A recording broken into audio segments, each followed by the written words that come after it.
Hello students, welcome back to the class. बच्चों, previous lecture में हमने प्रो डाटा का एक इम्पॉर्टेंट क्वेश्चन किया था और आज की क्लास में हम एक शेयर कैपिटल का एक और इम्पॉर्टेंट क्वेश्चन जो बोर्ड में जनरली रिपीट होता है वो करने वाले हैं। फोर फीचर और री इशू से रिलेटेड, जिसमें जनरली बच्चे कंफ्यूज होते हैं। तो बच्चों, पहले हम देखते हैं फोर फीचर का मीनिंग क्या होता है। तो फोर फीचर का मतलब होता है कि जब कोई शेयर होल्डर कंपनी को अलॉटमेंट मनी या कोई कॉल मनी पे नहीं करता है तो कंपनी उसके शेयर्स को कैंसिल कर देती है और उसी को हम बोलते हैं four features of shares. Suppose एक एग्जांपल से समझते हैं कि अगर एक कंपनी का कोई शेयर होल्डर है, उसके पास कंपनी के सपोज 2000 शेयर्स है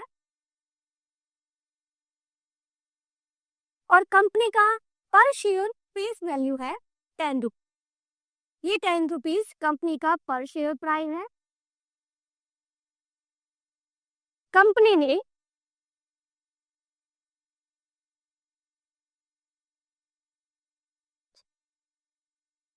इस 10 रुपीज को डिवाइड किया है। 3 रुपीज कंपनी ने एप्लीकेशन पर डिमांड किया, 4 रुपीज कंपनी ने अलॉटमेंट पर डिमांड किया था और 3 रुपीज कंपनी ने फाइनल कॉल पर डिमांड किया। बट एक शेयर होल्डर जिसके पास कंपनी के 2000 शेयर्स थे, उसने एप्लीकेशन मनी पे कर दिया, अलॉटमेंट मनी भी पे कर दिया, बट उसने 3 रुपीज के अकॉर्डिंग फाइनल कॉल पे नहीं किया। तो कंपनी को ये राइट है कि कंपनी उसके कंप्लीट 2000 शेयर्स को कैंसिल कर देती है। तो इस फोर फीचर में क्या होता है, तो यहाँ अगर 3 रुपीज उसने नहीं दिया, दैट मीन्स उसने 2000 रुपीज मल्टीप्लाई 3, 6000 रुपीज जो नहीं दिया वो तो है कॉल सी एरियर जो उसने नहीं दिया, और जो उसने दे दिया 7 रुपीज जो उसने पे कर दिया, ये कंपनी के लिए क्या हो जाता है, फोर पीरियड का प्रॉफिट। ये रुपीज जो 2000 मल्टीप्लाई 7, 14,000 रुपीज जो कंपनी को रिसीव हो गया है, वो रुपीज कंपनी उनको वापस रिटर्न नहीं करती है। तो यही कंपनी के लिए फोर पीरियड का प्रॉफिट हो जाता है। तो अब हम इसकी जनरल एंट्रीज देखते हैं। फोर फीचर के लिए हम जनरल एंट्री क्या करते हैं बच्चों,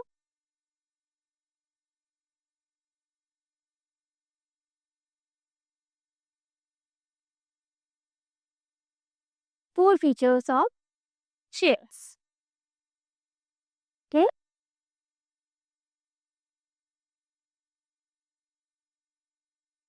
तो देखो बच्चों, क्या एंट्री बनेगी हमारी फोर फीचर में, share capital account debit,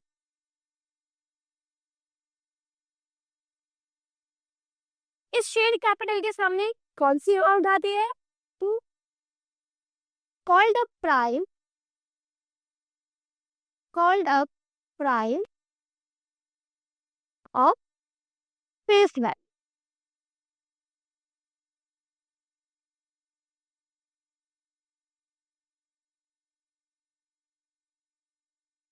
suppose अगर कंपनी के शेयर का पर शेयर प्राइस 10 रुपए है, दैट मीन्स ये उसका फेस वैल्यू है,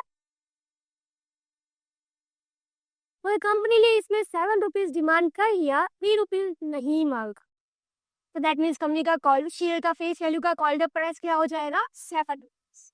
तो यहाँ पर हम शेयर कैपिटल के सामने शेयर कॉल्ड अप प्राइस लिखते हैं, एंड अगर कंप्लीट 10 रुपीज डिमांड कर लिया है तो 10 रुपीज इसका कॉल्ड अप प्राइस हो जाएगा। 10 सिक्योरिटी प्रीमियम अकाउंट डेबिट,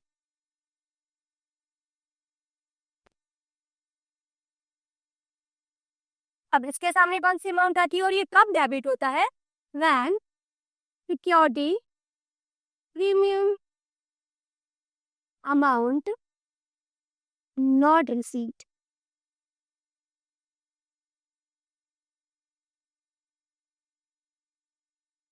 अगर कोई कॉल मांगी है और उस कॉल के साथ प्रीमियम भी था, और अगर वो कॉल नहीं आई है तो प्रीमियम नहीं आया, और प्रीमियम अगर नहीं रिसीव्ड हुआ है तो ही हम यहाँ पे सिक्योरिटी प्रीमियम को डेबिट करेंगे, अदरवाइज हम नहीं करेंगे। ये आप प्रैक्टिकल क्वेश्चन के साथ जब हम क्वेश्चन सॉल्व करेंगे तो आपको समझ में आ जाएगा। अभी हम केवल एंट्री अच्छे से समझ रहे हैं ताकि आप क्वेश्चन इजीली सॉल्व कर सको। देन क्रेडिट करते हैं हम to share forfeited account and 2 calls in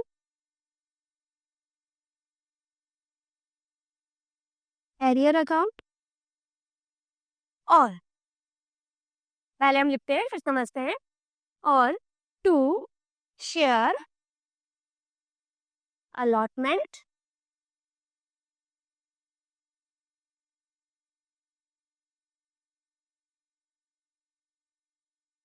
to share final call account। अब देखो जो शेयर फोरफिटेड के सामने कौन सी अमाउंट आएगी, तो शेयर फोरफिटेड के सामने जो अमाउंट हमें उनसे रिसीव हो गया, जैसे हमने पीछे भी एग्जाम्पल में किया था कि सपोज अगर 7 रुपीज हमें उनसे रिसीव हो गया तो वही क्या हो गया हमारे लिए फोरफिटेड का प्रॉफिट, और वही प्रॉफिट आएगा हमारा यहाँ पर शेयर फोरफिटेड के सामने। अमाउंट रिसीट फेस वैल्यू के अकॉर्डिंग। ओके, कॉल सिनेरियो जो अमाउंट हमें उनसे नहीं रिसीव हुआ, amount not received with premium, total जितना अमाउंट हमें नहीं रिसीव्ड हुआ है वो अमाउंट यहाँ पर आएगा। ओके, देन शेयर अलॉटमेंट के सामने, तो जो अलॉटमेंट की मनी आपको नहीं रिसीव हुई है, अलॉटमेंट मनी नॉट रिसीव्ड। अगर प्रीमियम है तो विद प्रीमियम जो अमाउंट है जो हमें नहीं रिसीव्ड हुआ है वो यहाँ पे आएगा, एंड फाइनल कॉल में जो अमाउंट हमें फाइनल कॉल का रिसीव नहीं हुआ है वो यहाँ पे अमाउंट नॉट रिसीव्ड। ओके बच्चों, ये होती है हमारी कंप्लीट शेयर प्रॉफिटेड की एंट्री। अब देखो इसमें बच्चों मैंने सारे ऑप्शंस के अकॉर्डिंग आपको लिखा है। First, share capital always debit होगा। यहाँ पर शेयर कैपिटल को हमने डेबिट क्यों किया है, बिकॉज जब हम शेयर इशू करते हैं तो हमने उस समय शेयर इशू किया ना, उस समय हम क्या एंट्री करते हैं, शेयर कैपिटल को क्रेडिट करते हैं। अब यहाँ पर हम शेयर कैंसिल कर रहे हैं इसलिए हम शेयर कैपिटल को क्या कर रहे हैं, डेबिट। और यहाँ ऑलवेज कौन सी अमाउंट लिखनी है, called the price of face value. सबसे पहले तो ये फोरफिचर की एंट्री हम नंबर ऑफ फोरफिचर शेयर से ही करेंगे। सपोज 2000 शेयर फोरफिचर हुए तो ये कंप्लीट एंट्री हमारी 2000 शेयर से होगी, और यहाँ पर अमाउंट आएगा आपका forfeiture share multiply called the price of face value. जितना रुपीज कंपनी ने उन पर शेयर उन शेयर पर डिमांड कर लिया है उतने रुपीज से ही ये एंट्री होती है। और एक चीज और आपका ध्यान रखना है कि जिस समय फोरफिचर हुआ है उसी समय फोरफिचर की एंट्री होती है। अगर फर्स्ट कॉल से पहले ही फोरफिचर हो गया है तो फर्स्ट कॉल के पहले ही हम फोरफिचर की एंट्री कर देंगे। अगर अलॉटमेंट के बाद तो दैट मीन्स अलॉटमेंट के बाद और फर्स्ट कॉल के पहले ही फोरफिचर की एंट्री हो जाएगी। अब सिक्योरिटी प्रीमियम डेबिट हुआ, तो सिक्योरिटी प्रीमियम आपको क्वेश्चन में तभी एंट्री में तभी डेबिट करना है अगर जिस कॉल के साथ प्रीमियम था अगर वो कॉल नहीं आई है, दैट मीन्स प्रीमियम आपके लिए लॉस हुआ, इसलिए हम इस प्रीमियम को भी फिर से कैंसिल करके डेबिट कर देते हैं। सपोज अगर अलॉटमेंट के आपने 4 + 2 रुपीज डिमांड किया था और एक शेयर होल्डर ने आपको ये अलॉटमेंट मनी नहीं दिया तो दैट मीन्स उसने कंप्लीट 6 रुपीज नहीं दिया। तो अगर ये 2 रुपीज प्रीमियम का नहीं मिला है तो ही हम यहाँ पे प्रीमियम को डेबिट करेंगे। अगर allotment money that means premium भी आ गया तो फिर हमें यहाँ प्रीमियम को डेबिट नहीं करना है। तो जिस कॉल के साथ सिक्योरिटी प्रीमियम है अगर वो कॉल नहीं आई है दैट मीन्स प्रीमियम आपको कैंसिल करना है, इसलिए यहाँ डेबिट होगा। अगर वो कॉल आ गई तो प्रीमियम भी आ गया तो यहाँ पर हमें प्रीमियम डेबिट नहीं करना है। इसके लिए बच्चों according to section 52 in company act 2013 में रूल है कि सिक्योरिटी प्रीमियम को आपको तभी कैंसिल करना है जब वो आपको रिसीव्ड नहीं हुआ है। ओके, तो ये सेक्शन आप ध्यान रख सकते हैं, ये आपके एमसीक्यूज में भी आता है। Then 2 share forfeited, 2 share forfeited में कौन सी अमाउंट लिखेंगे हम, जो हमें अमाउंट उनसे रिसीव हो गया है, फेस वैल्यू का जो अमाउंट हमें उनसे रिसीव हो गया है वो हमारे लिए प्रॉफिट हो गया तो उसको किया जाएगा credit. And 2 calls in arrear. तो जो भी कॉल उन्होंने नहीं दी है, सपोज लास्ट एग्जांपल की तरह देखते हैं, अगर उसने 3 रुपीज फाइनल कॉल का नहीं दिया है तो 2000 मल्टीप्लाई 3 कितना रुपीज लिखेंगे हम यहाँ पे, 6000 रुपीज हमारा टोटल कॉल्स इन एरियर हो जाएगा। अब यहाँ पे मैंने और क्यों लिखा है, तो या तो आप ये एंट्री कर सकते हो और या फिर ये एंट्री कर सकते हैं, मतलब यहाँ कॉल्स इन एरियर लिख सकते हैं आप, और या फिर आप उसके साथ 2 अलॉटमेंट एंड 2 फाइनल कॉल लिख सकते हैं। लेकिन ऐसा कब, अगर आपने कॉल्स इन एरियर के रूल अगर आपने सीखे हैं तो आपको पता होगा कि कॉल्स इन एरियर्स के लिए हम 2 टाइप की एंट्रीज कर सकते हैं, कि जब भी आपको कोई कॉल नहीं रिसीव होती है तो हम उसके लिए एंट्री करते हैं, या तो हम कॉल्स इन एरियर का अकाउंट ओपन करते हैं। तो जब हम कॉल्स इन एरियर का अकाउंट ओपन करते हैं तो हमारी एंट्री होती है रिसीव्ड की bank account debit, calls in arrear account debit to share allotment. ये आपने सीखा होगा कॉल्स इन एरियर की। एक तो हम ये एंट्री कर सकते हैं कि अगर हमने कॉल्स इन एरियर का अकाउंट ओपन किया है, जब हमें अमाउंट नहीं रिसीव हुआ अलॉटमेंट का, तब हमने अगर कॉल्स इन एरियर का अकाउंट ओपन किया है तो अभी फिर से हमें कॉल्स इन एरियर के अकाउंट को यहाँ पर क्रेडिट करके उसको कैंसिल करना पड़ेगा, उसको क्लोज करना पड़ेगा। तो अगर ओपन किया है, डेबिट करने का मतलब आपने उसको ओपन किया है, तो यहाँ पर और पीछे की एंट्री में उसको फिर से क्लोज करना पड़ेगा। तो अगर आपने एरियर की एंट्री ये की है तो यहाँ पर आपकी 4 पीछे की एंट्री में ऑलवेज कॉल्स इन एरियर ही क्रेडिट होगा। और अगर आपने कॉल्स इन एरियर की एंट्री ऐसे की है directly bank account debit to share allotment, okay अगर आपने कॉल्स इन एरियर का अकाउंट ओपन नहीं किया है तो दैट मीन्स यहाँ पर आप जब 4 फीचर की एंट्री करोगे तो कॉल्स इन एरियर हम ओपन ही नहीं किया है तो फिर क्लोज भी नहीं होगा। तो उस सिचुएशन में हम 4 फीचर में किसको क्रेडिट करेंगे, अलॉटमेंट को, क्योंकि यहाँ पर आपने उतना ही अमाउंट लिखा होगा जितने रुपए रिसीव्ड हुए हैं। तो दैट मीन्स अलॉटमेंट उतने एरियर से क्रेडिट नहीं हुआ है। तो यहाँ 4 फीचर की एंट्रीज में अलॉटमेंट उतने रुपीज से क्रेडिट हो जाएगा, तो अलॉटमेंट का अकाउंट भी आपका क्लोज हो जाएगा। तो इस तरह से आपको ध्यान रखना है कि आपने क्वेश्चन में कॉल्स इन एरियर की एंट्री क्या की है। तो अगर आपका पूरा एक कंप्लीट क्वेश्चन आता है जिसमें आपको स्टार्टिंग से एप्लीकेशन से आपको 4 फीचर री इशू तक की एंट्रीज पूछते हैं, तो आपको ध्यान रखना है कि आप कॉल्स इन एरियर की कौन सी एंट्री कर रहे हो और उसी के अकॉर्डिंग आपको बाद में 4 फीचर की एंट्री करना है। अगर आपने कॉल्स इन एरियर का अकाउंट ओपन किया है तो 4 फीचर में हम कॉल्स इन एरियर के अकाउंट को क्लोज करेंगे। अगर आपने कॉल्स इन एरियर का अकाउंट को ओपन नहीं किया है तो हम उसे फिर से क्लोज नहीं करेंगे। उस सिचुएशन में हम यहाँ पर अलग अलग लिखेंगे कि अलॉटमेंट का कितना अमाउंट रिसीव नहीं हुआ है और फाइनल कॉल का कितना अमाउंट रिसीव नहीं हुआ है। ओके अगर आपको डायरेक्टली 4 फीचर और रीइशू की ही एंट्री पूछी है, सिंपल सा एक छोटा सा क्वेश्चन है, तो उसमें आप कोई भी कर सकते हो, डजंट मैटर, आप जो आपको इजी लगे वो आप एंट्री कर सकते हो। ओके अब ये हो गया हमारा 4 फीचर। आई होप आपको समझ में आ गया 4 फीचर की एंट्री कैसे होती है। इसमें हमने सारे टॉपिक ले लिए, अब डिपेंड क्वेश्चन पे डिपेंड करता है कि आपको इसमें किस तरह से एंट्री करनी है, प्रीमियम डेबिट करना है नहीं करना है, वो हम क्वेश्चन के अकॉर्डिंग डिसाइड करते हैं। देन अब री इशू की एंट्री क्या होगी, तो देखो री इशू की एंट्री में क्या होता है बच्चों,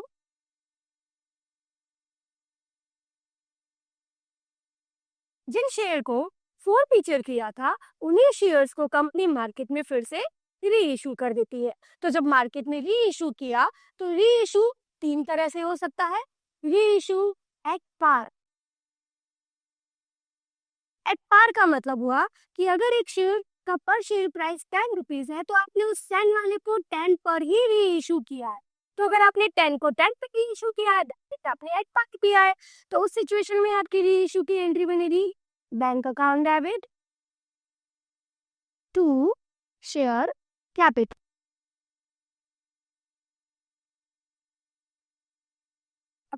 जितना पैसा आया उतने रुपीज से एंट्री हो जाएगी bank account debit to share capital. ये हमारी री इशू की एंट्री हो गई एट पार की सिचुएशन में। सेकेंड एंट्री होती है अगर हम री इशू के बाद, हर री इशू में हमारी 2 एंट्री होती है। 4 फीचर की एक एंट्री बनती है, री इशू की 2 एंट्री होती है। पहले हमने री इशू किया, अगर एट पार किया है तो फर्स्ट एंट्री आपकी बन जाएगी ये री इशू पेमेंट रिसीव करने की। देन सेकेंड एंट्री बनती है हमारी इस री इशू पे जो हम बैलेंस बचता है हमारा शेयर फोरफिटेड का, वो हम कैपिटल रिजर्व में ट्रांसफर करते हैं। Share forfeited account debit to capital reserve.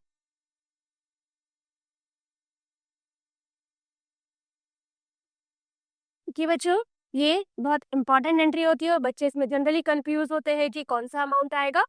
तो आपकी एंट्री फर्स्ट एंट्री हुई रीइशू की, पहले पेमेंट रिसीव होता है, एंड देन अब जब आपने उन शेयर को जो फोरफिचर किए थे उनको हमने मार्केट में री इशू कर दिया है, तो दैट मीन्स अब आपको उस फोरफिटेड की प्रॉफिट में जो हमने फोरफिटेड के टाइम पे जो शेयर फोरफिटेड को हम क्रेडिट करते हैं, यहाँ पर जो हमने प्रॉफिट को क्रेडिट किया है उसके बैलेंस को हमें फाइनली कैपिटल रिजर्व में ट्रांसफर कर देना होता है।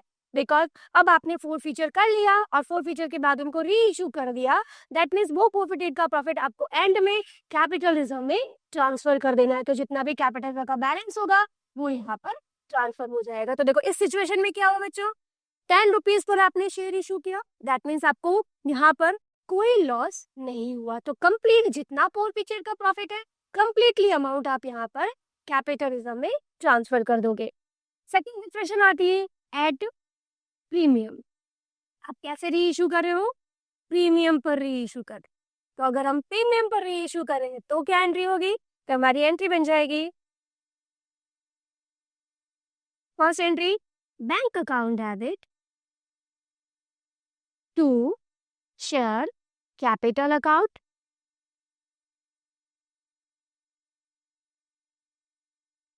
And to share to security premium. Premium पे री इशू किया तो प्रॉफिट होगा। तब प्रीमियम पे इशू करने का मतलब क्या हुआ, 10 रुपीज के शेयर को आपने मार्केट में 12 पे री इशू किया। अब 12 पे री इशू किया तो पेमेंट आपको 12 के अकॉर्डिंग मिलेगा। ओके, और जितने शेयर को री इशू किया है उतने शेयर से मल्टीप्लाई हो जाएगा। शेयर कैपिटल के सामने आएगा हमेशा आपका face value, that means 10 rupees के अकॉर्डिंग, और प्रीमियम हो गया यहाँ पर आपका 2 रुपीज। तो यहाँ शेयर एंट्री हो जाएगी। तो प्रीमियम की हमारे प्रीमियम पे री इशू करने की फर्स्ट एंट्री ये बन जाएगी। सेकेंड एंट्री बन जाएगी हमारी शेयर, अगेन जैसे हमने यहाँ पर शेयर को ब्रेक के बैलेंस को कैपिटल में ट्रांसफर किया, इसमें भी हम share forfeited account debit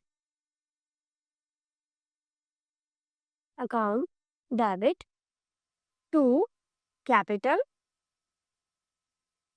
reserve entry करी। जितना भी शेयर फोरफिटेड का बैलेंस है वो हम यहाँ पर कैपिटल रिजर्व में ट्रांसफर कर देंगे। तो फोरफिटेड के टाइम पे हमने जितना क्रेडिट किया था कैपिटल रिजर्व को, उतना यहाँ पर हमारा जो शेयर फोरफिटेड को जो हमने क्रेडिट किया था वो हमारा बैलेंस कैपिटल रिजर्व में ट्रांसफर हो जाएगा। तो प्रीमियम पे भी 2 एंट्री हो गई, एट पार पे किया तब भी वो 2 एंट्री आफ्टर फोरफिचर। थर्ड आता है जो इम्पोर्टेंट है हमारा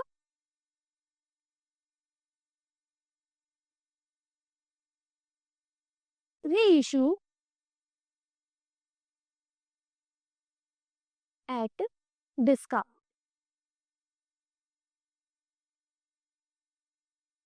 अब री इशू एट डिस्काउंट का मतलब क्या हुआ कि 10 रुपए के शेयर को आपने 8 रुपीज में री इशू किया, दैट मीन 2 रुपीज का आपने यहाँ पर डिस्काउंट दिया। तो जो 2 रुपीज का आपको लॉस हुआ है वो 2 रुपीज का लॉस हम कहाँ से कवर करते हैं, हमारे शेयर फोरफिटेड के प्रॉफिट में से। जो फोरफिटेड के टाइम पे हमारे पास फोरफिटेड का प्रॉफिट था, इस प्रॉफिट में से हम लॉस को कवर करते हैं। तो अगर आपने डिस्काउंट पे री इशू किया है तो वहां पर लॉस हुआ 2 रुपीज का, तो वो प्रॉफिट हम कहाँ से लेंगे, उस शेयर फोरफिटेड में से लेंगे।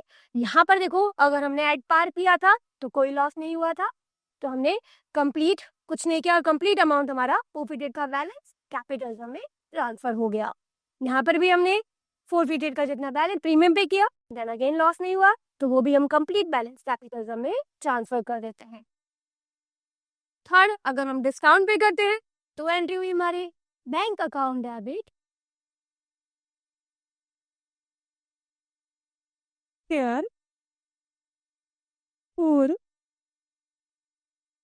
Account debit to share capital. जितने शेयर को हम री इशू कर रहे हैं उतने ही शेयर से ये एंट्री होगी। तो यहाँ पेमेंट कैसे रिसीव होगा, हमें 8 रुपीज में इशू किया है तो 8 रुपीज के अकॉर्डिंग, एंड प्रॉफिटेड में आएंगे वो 2 रुपीज के अकॉर्डिंग, और कैपिटल के सामने आएगा और ये 10 रुपीज मतलब पेश लाइए। ओके, तो ये एंट्री बनी थी हमारी री इशू की डिस्काउंट के टाइम पर। तो हमने क्या किया है, प्रॉफिटेड को हमने बैंक को डेबिट क्यों किया, पेमेंट रिसीव हो रहा है। प्रॉफिटेड को डेबिट क्यों किया, बिकॉज हम उस प्रॉफिटेड के प्रॉफिट में से जो लॉस हो रहा है वो कवर कर रहे हैं, वो लॉस उतने रुपए से प्रॉफिटेड का बैलेंस हमारा कम हो रहा है, इसलिए हमने यहाँ पे उसको डेबिट किया है। और टू शेयर कैपिटल, देन अब शेयर प्रॉफिटेड का जो बैलेंस होगा वो हम किसमें ट्रांसफर कर देंगे, कैपिटल पूरी क्या होंगे, share forfeited account debit to capital return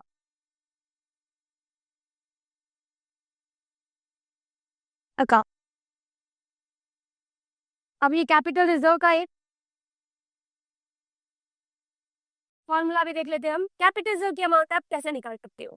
तो सपोज यहाँ पर अगर कंपनी ने जितने शेयर प्रॉफिट किए थे, ऐसी सिचुएशन भी हो सकती है कि कंपनी सारे शेयर जितने प्रॉफिट किए हैं सारे के सारे शेयर कंपनी री इशू नहीं करती है, तो सारे री इशू नहीं करती है, तो प्रॉफिटेड शेयर का जितना प्रॉफिट होता है वो प्रॉफिट में से आपको जितने शेयर री इशू हुए हैं हम उतना ही फॉरफिटेड का प्रॉफिट यहाँ पर री इशू के टाइम पे यूज कर सकते हैं, और उसमें से जो रिमेनिंग बैलेंस होता है वो ही हमारा कैपिटल रिजर्व में ट्रांसफर होता है।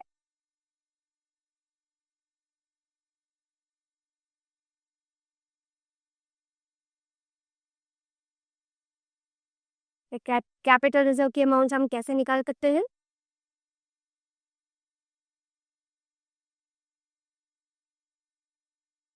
कैपिटल रिजर्व की अमाउंट निकालने के लिए हम लिख सकते हैं total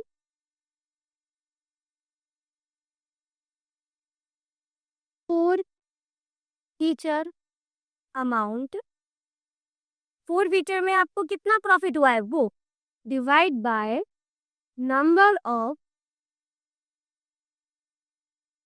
forfeiture share multiply we issued share. जितने शेयर को री इशू किया है उतने ही शेयर के प्रॉफिटेड के प्रॉफिट को हम यूज में ले सकते हैं। तो इसलिए हम कैपिटल रिजर्व की अमाउंट कैसे निकालेंगे कि टोटल फोर फीचर पर आपको अमाउंट कितना हुआ है, प्रॉफिट कितना हुआ है, वो प्रॉफिट आपको कहाँ से मिलेगा, आपके फोर फीचर की एंट्री से, जितना यहाँ पर आपने क्रेडिट किया है वो amount divide by number of forfeiture share, four feature कितने शेयर का किया था और उसमें से री इशू कितने शेयर किया है। सपोज अगर आपके फोर फीचर का प्रॉफिट आपके पास है 10,000 रुपीज, आपने फोर फीचर किए थे 500 शेयर, बट उसमें से री इशू हमने 200 शेयर ही किए हैं, तो हम सब ये निकालेंगे कि उस 200 का प्रॉफिट कितना है, और वही प्रॉफिट हम यहाँ पर कैपिटल रिजर्व में ट्रांसफर करेंगे। तो देखो कितना हो गया, जैसे अगर हम कैलकुलेट करें तो ये हो गया हमारा 20 मल्टीप्लाई, ये हो गया हमारा 4,000 rupees.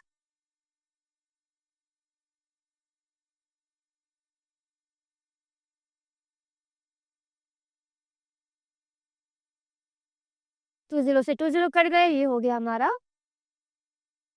4,000 rupees.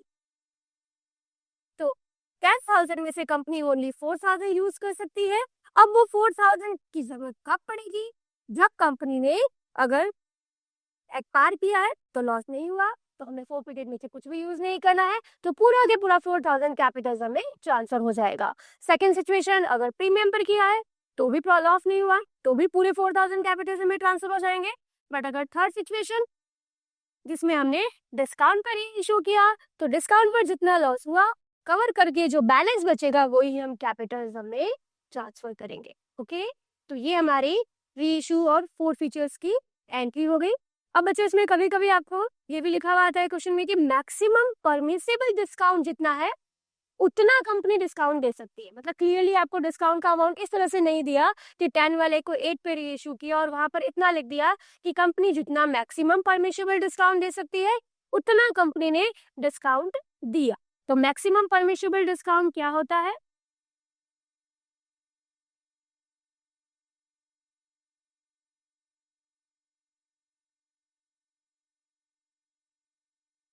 Maximum permissible discount.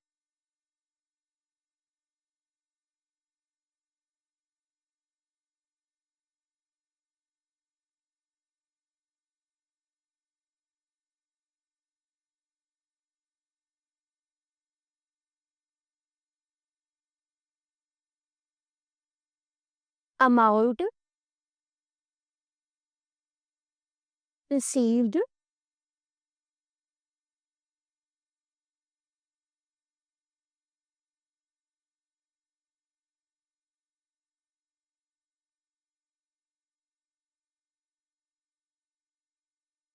amount received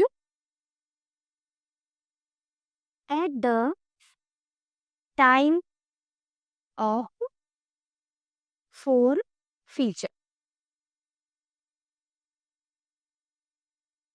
तो forfeiture के टाइम पे जितना अमाउंट आपको forfeited का प्रॉफिट मिला है उतना मैक्सिमम कंपनी डिस्काउंट दे सकती, उससे ज्यादा डिस्काउंट रीइशू में कंपनी नहीं दे सकती। के अब ये सारी एंट्री समझने के बाद अब हम एक क्वेश्चन से समझते हैं, और जो आपके बोर्ड से रिलेटेड इंपॉर्टेंट क्वेश्चन भी है जो बोर्ड में रिपीट होता है। तो पहले हम बहुत ध्यान से इस क्वेश्चन को रीड करते हैं। Write journal entries in the books of the company for forfeiture and reissue of forfeited share from the following informations। ये इस टाइप का क्वेश्चन बच्चों आपको सेक्शन ई में मिलता है, जिसमें आपको ओनली forfeiture एंड रीइश्यूज की एंट्री पूछी और जिसमें आपको एक ही क्वेश्चन में 3 पॉइंट्स पूछे हैं। तो फर्स्ट पॉइंट पहले हम रीड करते हैं। Company forfeited 800 equity share of ₹10 each। बच्चों इन क्वेश्चन को आपको बहुत ध्यान से रीड करना है। तो सबसे पहले देखिए क्या किया इन्होंने, 800 equity share, 800 equity share forfeiture किए हैं, 800 शेयर forfeiture किए हैं एंड पर शेयर का प्राइस है 10 rupees. Then for not payment of allotment money, कौन सी कॉल नहीं दी उन्होंने, अलॉटमेंट मनी का 4 रुपीज नहीं दिया है एंड कॉल मनी का 3 रुपीज नहीं दिया है। तो 10 रुपीज में से उन्होंने 4 रुपीज अलॉटमेंट का पे नहीं किया एंड 3 रुपीज फाइनल कॉल का पे नहीं किया।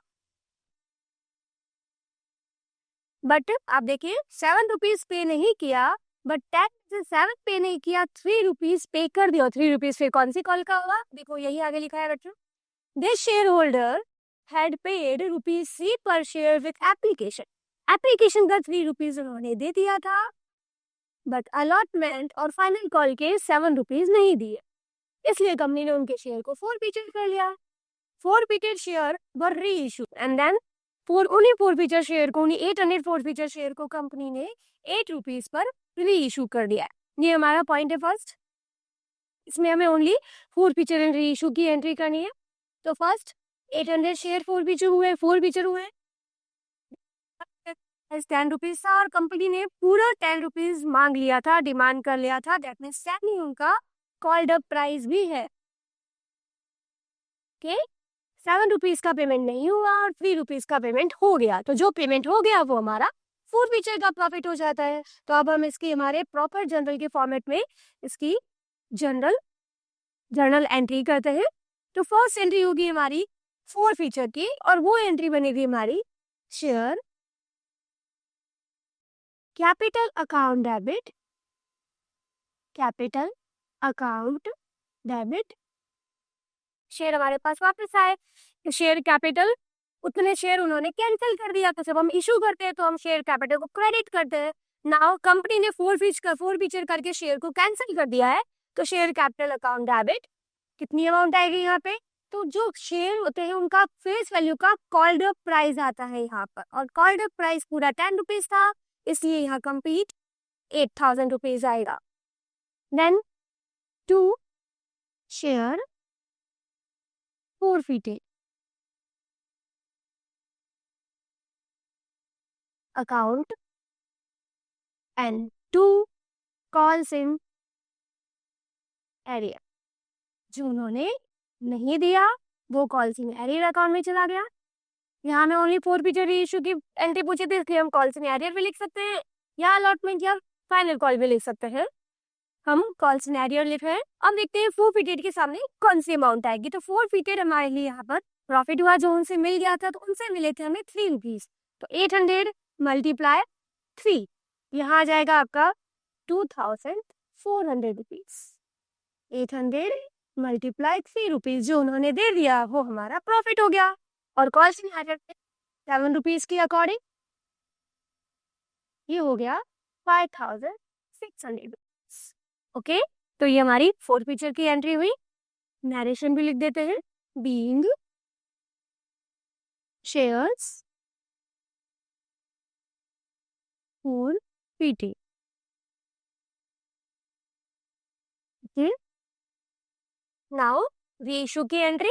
रीइशू की एंट्री में हमें क्या हो रहा है, 10 रुपीज वाले शेयर को उन्होंने 8 रुपीज पर रीइशू किया था।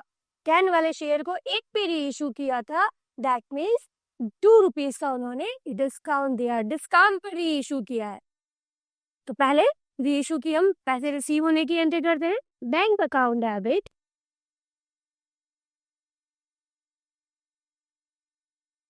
जितना भी हमें डिस्काउंट का लॉस हुआ है वो हम कहाँ से कवर कर रहे हैं, हमारे शेयर फोरफिटेड के प्रॉफिट में से। तो share forfeited account debit and 2 share capital. अब कितने शेयर इशू किए, तो कंप्लीट 800 शेयर इशू किए थे। तो यहाँ आएगा हमारा 800 मल्टीप्लाई 8 रुपीज के according,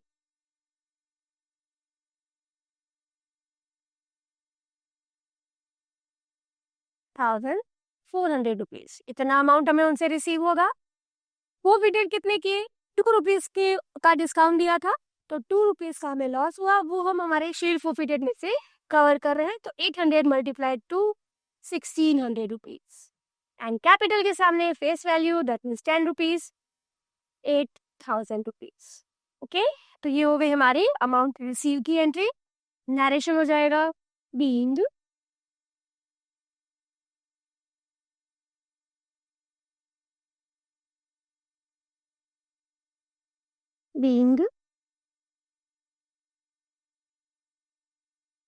share reissued। Okay, last entry होती है हमारे शेयर फोरफिटेड का, जो हमारा बैलेंस है वो हम कैपिटल रिजर्व में ट्रांसफर कर देते हैं। तो वो एंट्री हो जाएगी हमारी share forfeited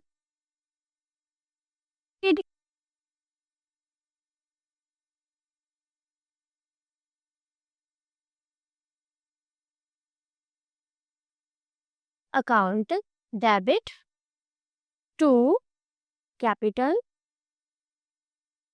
reserve.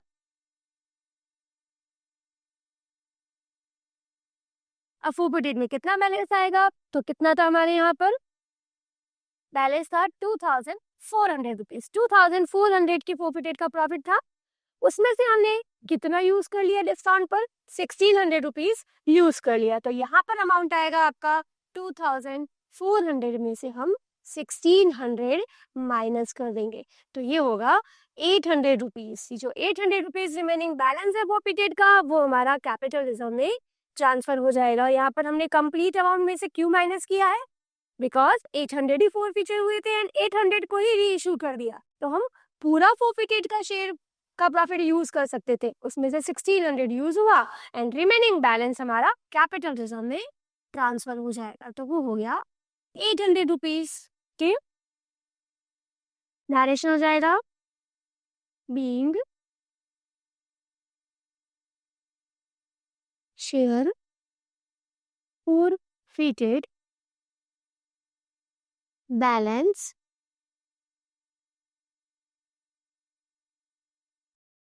Transfer to capital reserve.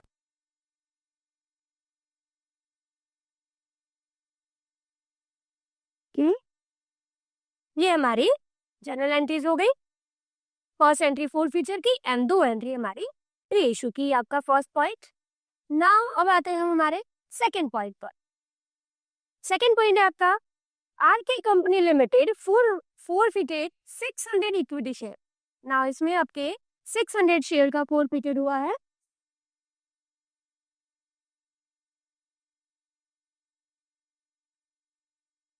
तो 600 शेयर फोरफिट हुए हैं। देन उसमें 10 रुपीज उनका पर शेयर प्राइस, 10 रुपीज पर शेयर प्राइस है। Sunil had paid application and allotment money of ₹500 ₹5 10 में से 5 रुपीज उन्होंने एप्लीकेशन अलॉटमेंट का पे कर दिया, but had not paid of ₹3 पर शेयर एंड 2 पर share on first call and second call respective. That means उन्होंने 10 रुपीज में से complete 5 rupees application and allotment का पेमेंट कर दिया, ये में रिसीव हो गया, बट 3 रुपीज फर्स्ट कॉल का नहीं दिया एंड रुपीज सेकेंड कॉल का नहीं दिया, इसलिए कंपनी ने उनके शेयर को फोरफिटेड कर दिया, फोरफिट कर लिया। Out of the forfeited share 400 share वर री इशू। अब नाउ देखना बच्चों, 600 शेयर का फोरफिटर हुआ, बट इसमें से ओनली 400 शेयर ही री इशू हुए हैं, 400 शेयर ही री इशू हुए हैं, और वो भी कैसे, 6 रुपीज पर शेयर के हिसाब से। 10 रुपीज वाले शेयर को आपने 6 रुपीज में री इशू किया, दैट मीन्स आपने 4 रुपीज का यहाँ पे क्या दिया है, डिस्काउंट। तो 10 वाले को हमने 6 पर री इशू किया, तो 4 रुपीज का हमने डिस्काउंट दिया। अब हम देखते हैं इसकी हमारी एंट्री क्या बनेगी। तो फर्स्ट एंट्री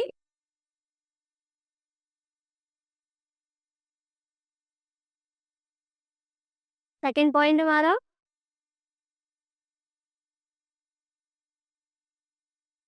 फर्स्ट एंट्री बनेगी हमारी, इसमें भी हमारा प्रीमियम नहीं था, तो हमें प्रीमियम को अभी यहाँ पे कुछ नहीं करना है। First share capital account debit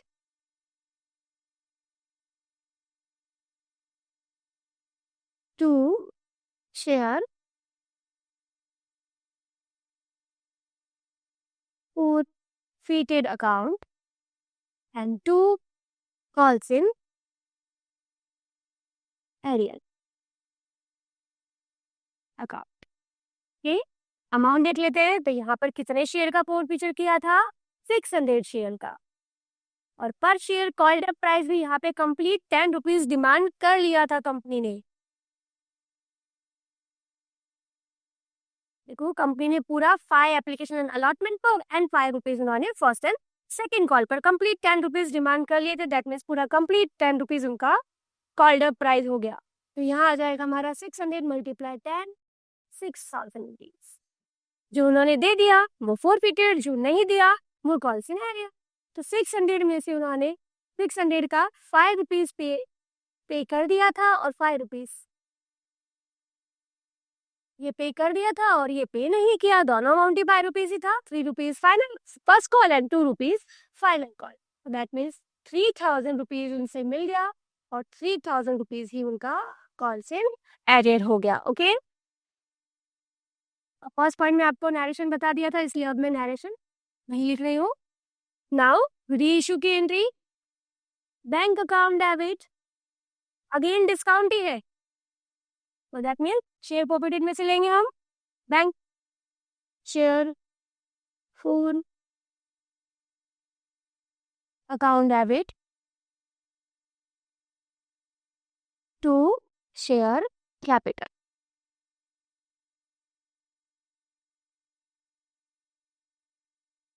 अब अमाउंट देखते हैं। अब यहाँ पर कंपनी ने एक 600 में से ओनली 400 शेयर को ही री इशू किया था, और वो भी कैसे री इशू किया, 10 वाले शेयर को 6 रुपीज पे री इशू किया था। तो जब 6 पे री इशू किया तो पेमेंट भी 6 के अकॉर्डिंग ही मिलेगा, तो पेमेंट मिलेगा कंपनी को, देखो 400 शेयर ही री इशू किए थे कंपनी ने, और वो भी 6 रुपीज के अकॉर्डिंग ही किए थे। तो यहाँ अमाउंट आएगा हमारा बैंक के सामने 400 मल्टीप्लाई कैसे किया है, 6 रुपीज के अकॉर्डिंग।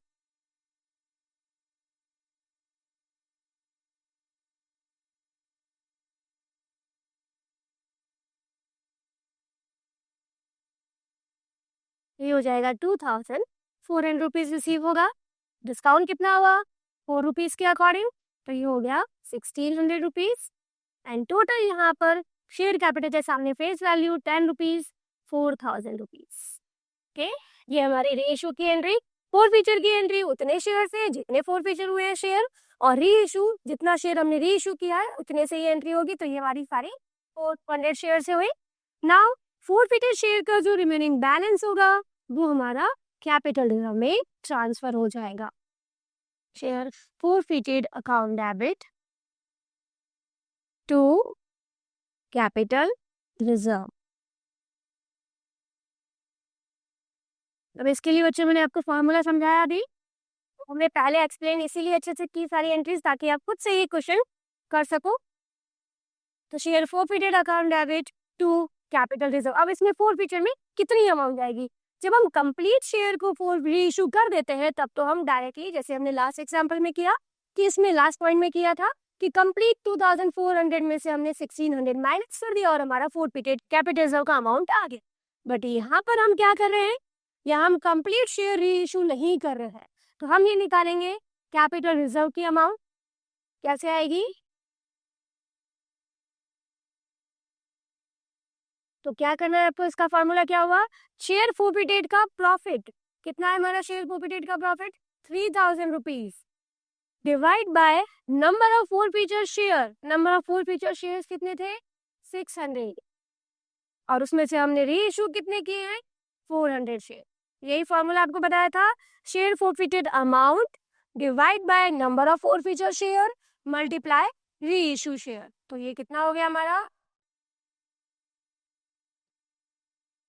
2000 रुपीज। दैट मीन्स हम कितना मैक्सिमम डिस्काउंट यहाँ पर दे सकते हैं, 2000 रुपीज का। जितने शेयर को रीइशू किया है उतने ही शेयर के फोरफिटेड के प्रॉफिट को आप यूज कर सकते हो। तो हम कितना यूज कर सकते हैं, 2000। 2000 में से हमने कितना 100 रुपए को रीइशू में यूज कर लिया, तो 1600 हमने यूज कर लिया, तो 1600 हम इसमें से माइनस कर देंगे। तो रिमेनिंग बैलेंस जो बचा है 400, वही हमारा कैपिटल रिजर्व में जाएगा।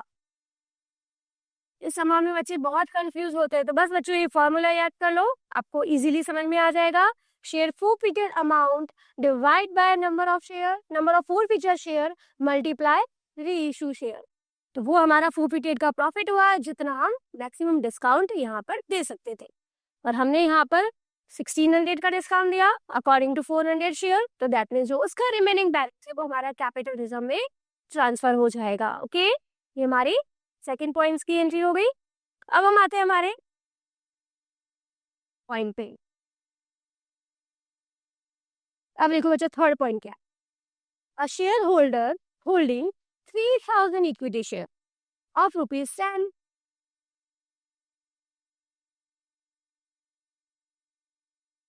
रीड करो आप क्वेश्चन, देखो a share holder holding 3000 equity share, यहाँ पे 3000 शेयर्स एक शेयर होल्डर ने होल्ड कर रखे थे। 10 रुपीज हमारा पर शेयर प्राइस है।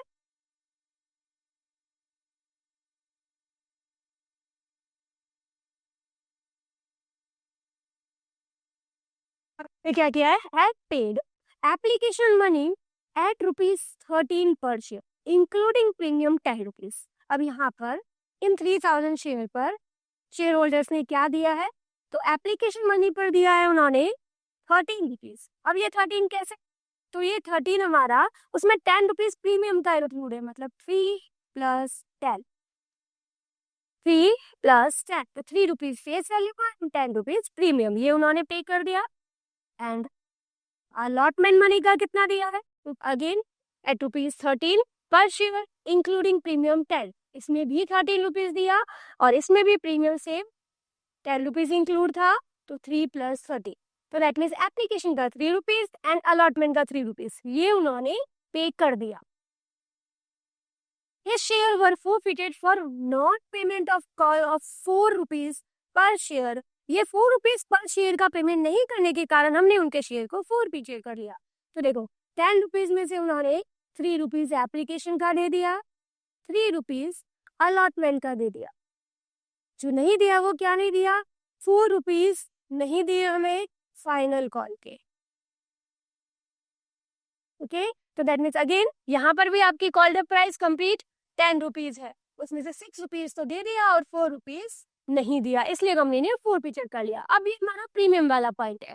तो प्रीमियम वाले पॉइंट के लिए हमने क्या समझा है कि प्रीमियम को आपको 4 फीचर की एंट्री में डेबिट तभी करना है जब प्रीमियम रिसीव्ड नहीं हुआ है। बट आप यहाँ देखेंगे प्रीमियम एप्लीकेशन मनी के साथ था एंड अलॉटमेंट मनी के साथ था, और दोनों ही मनी हमें रिसीव हो चुकी है। दैट मीन्स जिस कॉल के साथ प्रीमियम है वो कॉल आ गई है, तो प्रीमियम हमारे लिए लॉस नहीं है, हमें प्रीमियम को कैंसिल करने की जरूरत नहीं है, इसलिए हम हमारी 4 फीचर की एंट्री में या प्रीमियम को डेबिट नहीं करेंगे। अगर प्रीमियम अलॉटमेंट के साथ है और अलॉटमेंट नहीं होता तो हम यहाँ पर प्रीमियम को डेबिट करते, पर हमें हमारे इस क्वेश्चन के अकॉर्डिंग प्रीमियम को डेबिट करने की जरूरत नहीं है। नाउ बाद में उन्हीं शेयर को उन्होंने मार्केट में 7 रुपीज पर री इशू कर दिया, कंप्लीट 3000 शेयर को री इशू किया है यहाँ पर, तो 3 रुपीज का डिस्काउंट दिया है। अब हम करते हैं हमारे फॉर्मेट में इसको,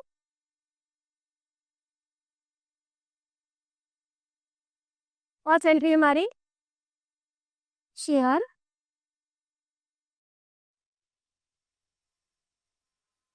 capital account debit to share forfeited account and 2 calls in arrear account.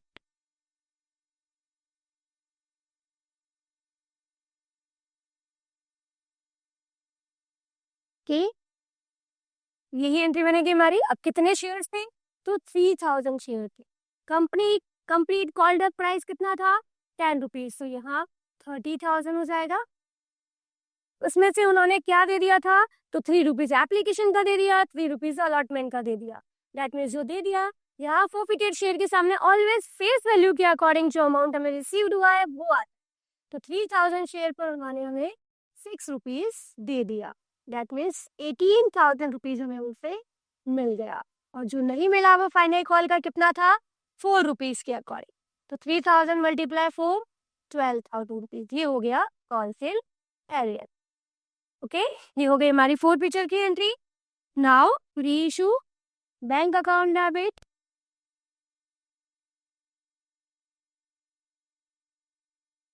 Share forfeited account debit, again discount ही था तो share forfeited account debit to share capital account.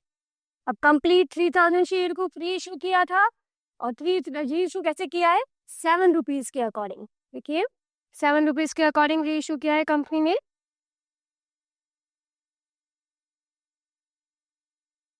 7 rupees पे सारे शेयर्स को री इशू, सारे 4 फीचर शेयर को reissue किया है, तो हम 7 रुपीज के अकॉर्डिंग हमें अमाउंट रिसीव्ड होगा। तो यहाँ आएगा हमारा 3000 शेयर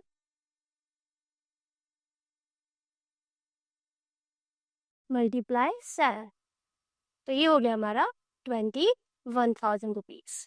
4 फीटेड में कितना आएगा, 3 रुपीज के अकॉर्डिंग, तो ये हुआ 9,000 रुपीज। कैपिटल के सामने face value 30,000। Now last entry, share forfeited के बैलेंस को हम कैपिटल रिजर्व में ट्रांसफर कर देंगे। Share forfeited account debit to capital reserve.